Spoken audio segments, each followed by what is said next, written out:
Please listen, all respected personalities and friends. What does think Home Minister Amit Shah about this matter?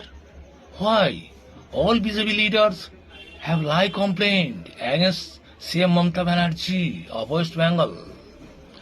After so developing here, please kindly listen. And also about the Lokkir Bhandar. অনুগ্রহ করে সমস্ত সম্মানিত ব্যক্তিবর্গ ও বন্ধুরা শুনুন। এই বিষয়ে স্বরাষ্ট্রমন্ত্রী অমিত শাহ কি মনে করেন?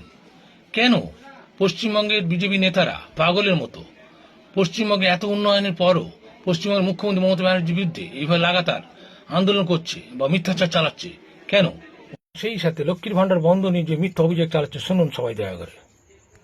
বুঝলে অমিত দা, আমি তো এতদিন ভাবতাম যে শুভেন্দু অধিকারী আর দিলীপ ঘোষের মাথাটাই গেছে, তার সাথে সাথে যে রেখা পাত্রর মাথাটাও গেছে সেটা আমি বুঝতাম না, বুঝেছো? সালা রেখা পাত্র মিডিয়ার সামনে বলছে যে মমতা ব্যানার্জি আর তার গুন্ডারা মিলে লক্ষ্মী ভান্ডারের টাকা বন্ধ করে দিয়েছে, বেকার ভাতার টাকা বন্ধ করে দিয়েছে। লে এবার কি বলবি বল এদেরকে। হ্যাঁ গো অমিত দা, এই ছাট মালগুলাকে কোথা থেকে ধরে এনে বিজেপির নেতা বানিয়েছিলে? সালারা সব কটা পাগল, কেউ ভালো হলো নি।